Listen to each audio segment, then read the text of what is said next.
नमस्कार दोस्तों, मैं चरणजीत सिंह राजस्थान अनूपगढ़ से। और अपना बेसिक इलेक्ट्रिकल का जो पोर्शन चल रहा है उसका एमसीक्यू जो है उसका आज ये चौथा वीडियो है। पार्ट चौथा जो है आप देख रहे हैं। आज फिर अपने 50 क्वेश्चन करने जा रहे हैं। ये लास्ट पार्ट है, इसके बाद नया जो है स्टार्ट होगा। जो नया टॉपिक है वो अपने लेके आएंगे। तो बेसिक इलेक्ट्रिकल का ये जो लास्ट और चौथा पार्ट के अंदर जो पहला प्रश्न है वो करते हैं अपने। किस प्रकार की धारा का उपयोग बैटरी संचालित उपकरणों में किया जाता है? बड़ा ही मोस्ट इंपॉर्टेंट प्रश्न है, मैं पहले भी आपको बता चुका हूँ। जीरो से एडवांस तक की अपने इसमें तैयारी करेंगे। तो किस प्रकार का जो धारा होती है, किस प्रकार की धारा का उपयोग बैटरी संचालित उपकरणों में किया जाता है? तो इसका सही उत्तर है डीसी धारा। देखो, जितने भी जो बैटरी है वो बैटरी के अंदर डीसी सप्लाई भी होती है। जो बैटरी से चलने वाले उपकरण ऐसे भी डीसी सप्लाई पे चलते हैं। तो बड़ा ही अच्छा प्रश्न था। दूसरे प्रश्न की तरफ चलते हैं। एसी धारा में धारा की दिशा क्या होती है? एसी धारा में धारा की दिशा, एसी धारा में, एसी अल्टर, तो धारा की दिशा निश्चित अंतराल पे बदलती रहती है। तो इसका सही उत्तर है बी, एक समान अंतराल पर बदलती रहती है, स्थिर नहीं रहती। स्थिर डीसी पे रहती है, धीमी गति से बदलती है, ये गलत है। ठीक है, ऐसा कुछ नहीं होता। जो निश्चित अंतराल है उस पर अचानक बदलती है, ये भी गलत है। तो इसका स्थिर रहती है, ये भी गलत है। इसका सही आंसर है एक समान अंतराल पर बदलती रहती है। तीसरे प्रश्न की तरफ चलते हैं। किस प्रकार की धारा का उपयोग घरेलू विद्युत आपूर्ति में किया जाता है? घरेलू विद्युत आपूर्ति में किस प्रकार की धारा का उपयोग किया जाता है? बड़ा ही अच्छा प्रश्न है। घरों में आने वाली जो विद्युत सप्लाई है वो किस प्रकार की होती है, आसान भाषा में? तो इसका सही उत्तर है जो घरों में आने वाली सप्लाई होती है वो एसी होती है, अल्टरनेटिव। डीसी नहीं होती, डीसी सेल या बैटरी से मिलती है, दोनों नहीं होती। कोई नहीं, ये भी गलत है। तो सही आंसर इसका है एसी। ठीक है, अगले प्रश्न की तरफ बढ़ते हैं। 4 नंबर प्रश्न। डीसी धारा किस दिशा में प्रवाहित होती है? डीसी धारा किस दिशा में प्रवाहित होती है? तो बड़ा ही अच्छा प्रश्न है ये भी। तो एग्जाम की दृष्टि से, कंपटीशन एग्जाम की दृष्टि से, आईटीआई एग्जाम की दृष्टि से बड़े ही अच्छे प्रश्न है। जीरो से एडवांस तक की तैयारी करवाऊंगा, मैंने पहले ही आपको कहा था। और कंसेप्ट क्लियर और डेरिवेशन वीडियो भी मैं आपको धीरे धीरे अपलोड करूंगा। अभी सब्सक्राइबरों की संख्या कम है। अगर आप पहली बार वीडियो देख रहे हैं, नए हैं इस चैनल पे, तो चैनल को जरूर सब्सक्राइब कर लेंगे। जैसे ही 100 सब्सक्राइबर से ऊपर सब्सक्राइबर हो जाएंगे तो मैं आपको डेरिवेशन जो कंप्लीट वीडियो, पूरा लेक्चर अपलोड करने शुरू करूंगा, जिसमें जीरो से लेकर एडवांस तक की तैयारी मैं आपको करवाऊंगा। कंपटीशन एग्जाम से संबंधित तैयारी करवाऊंगा, आईटीआई एग्जाम से संबंधित तैयारी करवाऊंगा मैं आपको। और ऐसा कंटेंट मिलने वाला है जो आपको पेड कोर्सेज में भी नहीं मिलता। तो आप जुड़े रहिए और ज़्यादा से ज़्यादा इसको शेयर करिए। चौथा प्रश्न अपने कर रहे थे, डीसी धारा किस दिशा में प्रभावित करती है, किस दिशा में प्रवाहित होती है? तो इसका सही आंसर है एक दिशा में। दोनों दिशा में नहीं होती, ये गलत है। दोनों रुक रुक कर, ये भी गलत है। कोई नहीं, ये भी गलत है। तो बड़े ही अच्छे प्रश्न है ये। 5 नंबर प्रश्न की तरफ चलते हैं। एसी धारा की आवर्ती क्या होती है? आवर्ती का मतलब होता है फ्रीक्वेंसी। एसी धारा की आवर्ती क्या होती है? देखो, 50 हर्ट्ज भी होती है। 50 इंडिया के अंदर 50 हर्ट्ज है। देखो, अगर सीधा प्रश्न आए एसी धारा की आवर्ती क्या है, तो अपने आंसर देंगे 50 हर्ट्ज, क्योंकि इंडिया के अंदर जो एसी धारा की फ्रीक्वेंसी है वो 50 हर्ट्ज है। ठीक है, विदेश के अंदर या कहीं अलग 60 हर्ट्ज की सप्लाई भी हो सकती है, लेकिन इंडिया के अंदर 50 हर्ट्ज है। तो अपने इसका उत्तर 50 हर्ट्ज देंगे। 60 हर्ट्ज गलत है, दोनों गलत है, कोई नहीं गलत है। हर्ट्ज जो है फ्रीक्वेंसी का मात्रक है। अगले प्रश्न की तरफ बढ़ते हैं अपने। 6 नंबर प्रश्न। थ्री फेज विद्युत आपूर्ति में कितने फेज होते हैं? थ्री फेज विद्युत आपूर्ति में कितने फेज होते हैं? बड़ा ही अच्छा प्रश्न है। थ्री फेज विद्युत आपूर्ति में कितने फेज होते हैं? तो थ्री फेज विद्युत आपूर्ति है तो 3 फेज होंगे, आसान है। ठीक है, 7 नंबर प्रश्न की तरफ बढ़ते हैं। सिंगल फेज और थ्री फेज के बीच में मुख्य अंतर क्या है? सिंगल फेज और थ्री फेज में मुख्य अंतर क्या है? तो धारा, वोल्टेज, तारों की संख्या, आवर्ती, तारों की संख्या जो है इसका मुख्य अंतर है। क्योंकि अगर सिंगल फेज है उसमें 2 तारें होंगी, इस तरह थ्री फेज है तो उसमें 3 फेज होंगे और एक न्यूट्रल होगा, टोटल 4 तारें होंगी। इस तरह जो सिंगल फेज और थ्री फेज का जो मुख्य अंतर है वो है तारों की संख्या। 8 नंबर प्रश्न की तरफ बढ़ते हैं। थ्री फेज विद्युत आपूर्ति का उपयोग कहाँ किया जाता है? ये भी बड़ा अच्छा प्रश्न है। थ्री फेज विद्युत आपूर्ति का उपयोग ज्यादातर कहाँ किया जाता है? औद्योगिक क्षेत्रों, फैक्ट्रियों के अंदर। घरों में किया जाता है लेकिन बहुत कम। तो इसका सही उत्तर होगा औद्योगिक क्षेत्रों में। दोनों भी इसका सही आंसर सही है, लेकिन अगर सीधा सीधा पूछा जाता है थ्री फेज विद्युत आपूर्ति का उपयोग कहाँ किया जाता है, तो औद्योगिक क्षेत्रों में थ्री फेज विद्युत आपूर्ति का उपयोग किया जाता है। ठीक है, औद्योगिक संयंत्रों में। सिंगल फेज आपूर्ति किस उपकरण में उपयोग होती है? सिंगल फेज आपूर्ति किस उपकरण में प्रयोग की जाती है? देखो, वाटर पंप के अंदर, पंखे के अंदर, बड़े मोटर के अंदर, ट्रांसफार्मर के अंदर। तो इसका सही आंसर होगा पंखा। देखो, वाटर पंप 3 फेज भी हो सकता है, जो मोटर होती हैं वो 3 फेज भी आती हैं। बड़ा मोटर 3 फेज भी हो सकता है, ठीक है। ट्रांसफार्मर 3 फेज भी हो सकता है, लेकिन यहाँ पूछा गया सिंगल फेज विद्युत आपूर्ति, तो इसका आंसर होगा पंखा। बड़े ही अच्छे प्रश्न है ये, प्रैक्टिकल टाइप प्रश्न है ये, तो बिल्कुल ध्यानपूर्वक बिल्कुल ध्यान से पढ़ने पर इसका आंसर बड़ा ही आसानी से दिया जा सकता है। 10 नंबर प्रश्न की तरफ हम बढ़ते हैं। 3 फेज सिस्टम में प्रत्येक फेज का कोण अंतराल कितना होता है? 3 फेज सिस्टम में, 3 फेज सिस्टम के अंदर, तो बड़ा ही अच्छा क्वेश्चन है, इसका आंसर है 120 डिग्री, ठीक है। 11 नंबर प्रश्न की तरफ चलते हैं। कौन सा उपकरण विद्युत धारा को मापने के लिए उपयोग किया जाता है? विद्युत धारा को मापने के लिए कौन सा उपकरण प्रयोग में लाया जाता है? तो इसका आंसर है एम्पियर मीटर, धारा को मापने के लिए, ठीक है। एम्पियर मीटर इसका आंसर होगा। अगले प्रश्न की तरफ चलते हैं। 12 नंबर प्रश्न। तारों को काटने के लिए किस टूल का उपयोग किया जाता है? तारों को काटने के लिए, तो यहाँ पे शब्द काटने युक्त हुआ है, और जो वोल्टेज टेस्टर है, टेस्टर का काटने के लिए उपयोग नहीं किया जाता। स्क्रू ड्राइवर पेज खोलने के लिए किया जाता है। यहाँ 2 ऑप्शन है, प्लास और वायर स्ट्राइपर। वायर स्ट्राइपर जो होता है वो तार को छीलने के लिए उपयोग में किया जाता है, तो इसका सही आंसर होगा प्लायर, प्लास, ठीक है। अगले प्रश्न की तरफ बढ़ते हैं। 13 नंबर प्रश्न।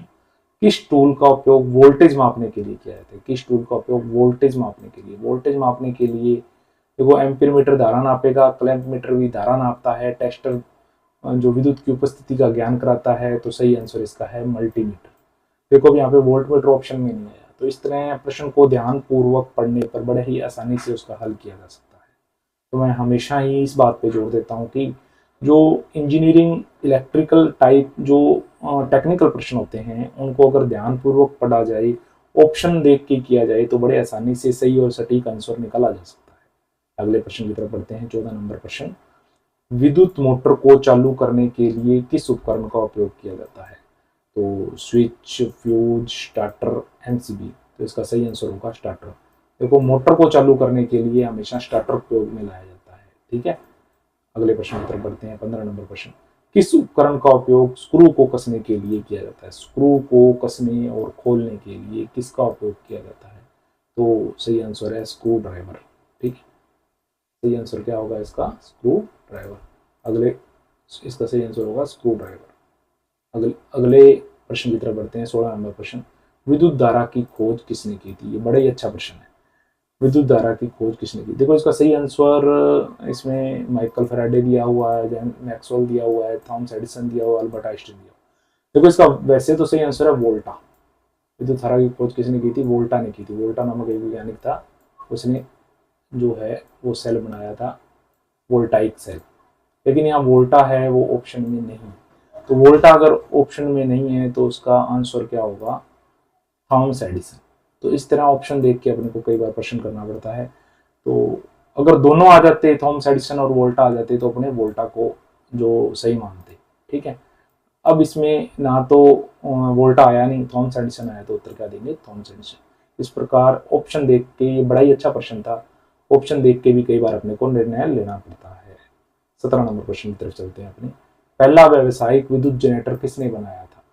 विद्युत जनरेटर किसने बनाया था? तो इसका उत्तर है माइकल फैराडे, ठीक है। ये बड़ा ही अच्छा प्रश्न है। व्यावसायिक जनरेटर किसने बनाया था? विद्युत जनरेटर माइकल फैराडे ने। 18 नंबर प्रश्न की तरफ चलते हैं। पहली बार बल्ब का आविष्कार किसने किया था? बल्ब, जो घरों में जलने वाला बल्ब होता है ना, उसका आविष्कार किसने किया था? तो इसका उत्तर है थॉमस एडिसन। बड़ा ही अच्छा प्रश्न है, ऑप्शन ए थॉमस एडिसन।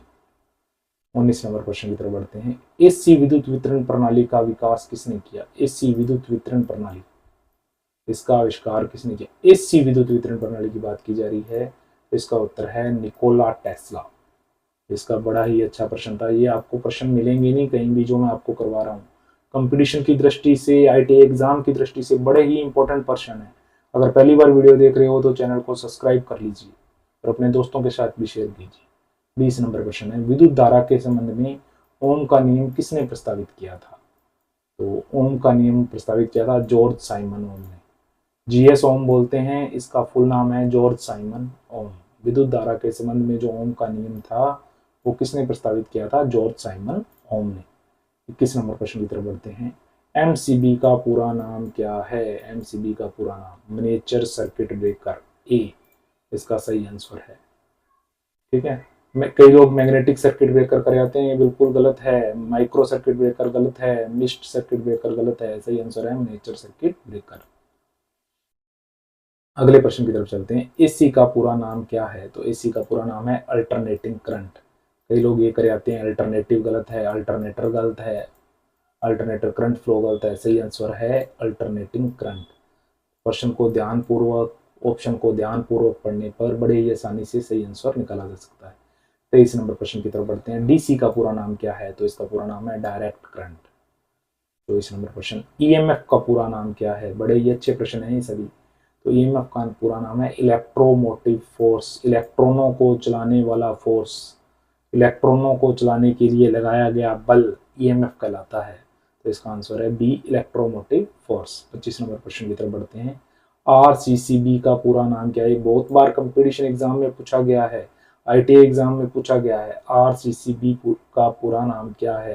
तो इसका पूरा नाम है रेजिडुअल करंट सर्किट ब्रेकर। ठीक है, ये गलत है, कुछ लोग ये कर जाते हैं resistance, regulated current circuit breaker, rotated current circuit. इसका सही आंसर है residual current circuit breaker. 26 number प्रश्न की तरफ बढ़ते हैं। तारों का इंसुलेशन किसका बना होता है? जब सीधी सीधी बात आ जाए, तारों का इंसुलेशन किसका बना होता है? सीधा, कौन सी तार का नहीं पूछा है, सीधा तारों का इंसुलेशन किसका बना होता है? तो इसका सही उत्तर है पीवीसी। तारों का इंसुलेशन किसका बना होता है? पीवीसी का। देखो ये तो चालक है, कॉपर क्या है? चालक हो ही नहीं सकता। ये कॉपर चालक है, स्टील चालक है, ये भी नहीं हो सकता। एल्यूमिनियम चालक है, ये भी नहीं हो सकता। अगले प्रश्न की तरफ बढ़ते हैं। 27 नंबर प्रश्न। विद्युत तारों के लिए सबसे अच्छा कंडक्टर कौन सा है? ये प्रश्न पहले आया हुआ है, जो अपने प्रीवियस वीडियो थे उसमें किया था, लेकिन अच्छा कंडक्टर कौन सा है? देखो सोना तो तारों में प्रयोग किया ही नहीं जाता, लोहा कुछ तारों के अंदर होता है, लेकिन अच्छे कंडक्टर की बात कीजिए, अच्छा चालक, कंडक्टर का मतलब अच्छा चालक, तो अच्छा चालक तारों के लिए तांबे को माना जाता है। तो सही आंसर इसका तांबा है। तांबा इसका बिल्कुल सही आंसर है। इस तरह के ऑप्शन बड़े ही, इस तरह के जो प्रश्न होते हैं बड़े ही कठिन हो जाता है इसका आंसर देना, लेकिन बड़े ही सूझबूझ से इसका आंसर निकालना चाहिए। तो सही आंसर इसका है तांबा। तांबे का जो प्रतिरोध गुणांक होता है वो कम होता है अन्य चालकों की तुलना में। सोना महंगा है इस वजह से नहीं किया जाता, लोहा है उसका प्रतिरोध गुणांक ज्यादा होता है, एल्यूमिनियम का भी प्रतिरोध गुणांक क्या होता है? ज्यादा होता है, तो ये नहीं होता। लेकिन आजकल एल्यूमिनियम की तारें भी प्रयोग में लाई जाती हैं, लेकिन विद्युत तारों के लिए सबसे अच्छा कंडक्टर तांबा को माना जाता है। अगले प्रश्न की तरफ बढ़ते हैं। 28 नंबर प्रश्न। विद्युत केबल में कोर शब्द का क्या अर्थ है? कोर शब्द का क्या अर्थ है विद्युत केबल के अंदर? ठीक है, विद्युत केबल के अंदर कोर शब्द का क्या अर्थ है? तो कोर शब्द का अर्थ है यहाँ पे कंडक्टर। कोर शब्द का अर्थ क्या है? चालक, कंडक्टर। इंसुलेटर नहीं होता, इंसुलेटर तारों के ऊपर चढ़ा हुआ है, चालक आवरण है, ये नहीं है, शील्ड नहीं है, आर्मर यांत्रिक सुरक्षा के लिए लगाया जाता है। तो कोर शब्द का क्या अर्थ है? कंडक्टर। ये प्रश्न भी रिपीट हो गया है। 29 नंबर प्रश्न की तरफ से। केबल का क्रॉस सेक्शनल एरिया किसमें मापा जाता है? केबल का क्रॉस सेक्शनल एरिया मतलब क्षेत्रफल किसमें मापा जाता है? तो अपने बोलते हैं जब अपने तार वगैरह लेते हैं ना, इतने mm स्क्वायर की तार दे दो, 1.5 mm स्क्वायर की, 2.5 mm स्क्वायर की, 3.5 mm स्क्वायर की या 3 mm स्क्वायर की। तो mm वर्ग, मैंने किसी चीज का वर्ग निकालना मतलब स्क्वायर निकालना, तो इसका सही आंसर है ए, वर्ग mm। ठीक है, ये बिल्कुल इसका सही है। ये गलत है, सेंटीमीटर में नहीं अपने निकालते, ना ही वर्ग मीटर में निकालते हैं, ना ही वर्ग किलोमीटर में। इतनी मोटी तार थोड़ी लगाते हैं अपने। तो जो तारों की मोटाई है, जो क्षेत्रफल है, जो किसमें मापा जाता है? वर्ग mm मतलब mm स्क्वायर में। अगले प्रश्न की तरफ बढ़ते हैं अपने। रबर इंसुलेटेड केबल का उपयोग कहाँ किया जाता है? तो इसका सही आंसर है उच्च तापमान वाले क्षेत्रों में जो केबल प्रयोग में लाई जाती है वो रबर इंसुलेटेड केबल होती है। 31 नंबर प्रश्न की ओर चलते हैं। एसी आपूर्ति में वोल्टेज किस रूप में प्रदर्शित होता है? एसी आपूर्ति में वोल्टेज, तो इसका सही आंसर है साइनसॉइड, मतलब तो वेव होती है ये। ठीक है, एसी आपूर्ति में वोल्टेज को इसी प्रकार प्रदर्शित किया जाता है। ठीक है, 32 नंबर प्रश्न की तरफ बढ़ते हैं। वोल्टेज को किस डिवाइस से मापा जाता है? तो वोल्टेज को वोल्टमीटर से मापा जाता है। ठीक है, वोल्टेज को किस डिवाइस से मापा जाता है?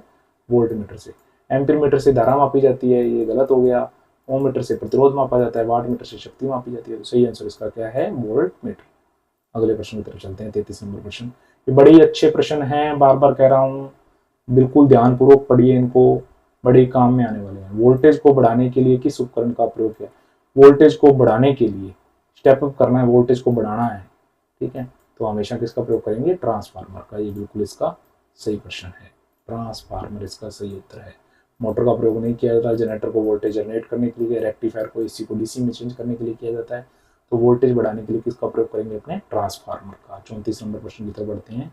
किस उपकरण का उपयोग एसी वोल्टेज को डीसी में बदलने के लिए किया जाता है? तो इसका उत्तर है रेक्टिफायर। किस उपकरण का उपयोग एसी वोल्टेज को डीसी में बदलने के लिए किया जाता है? तो आंसर आएगा रेक्टिफायर।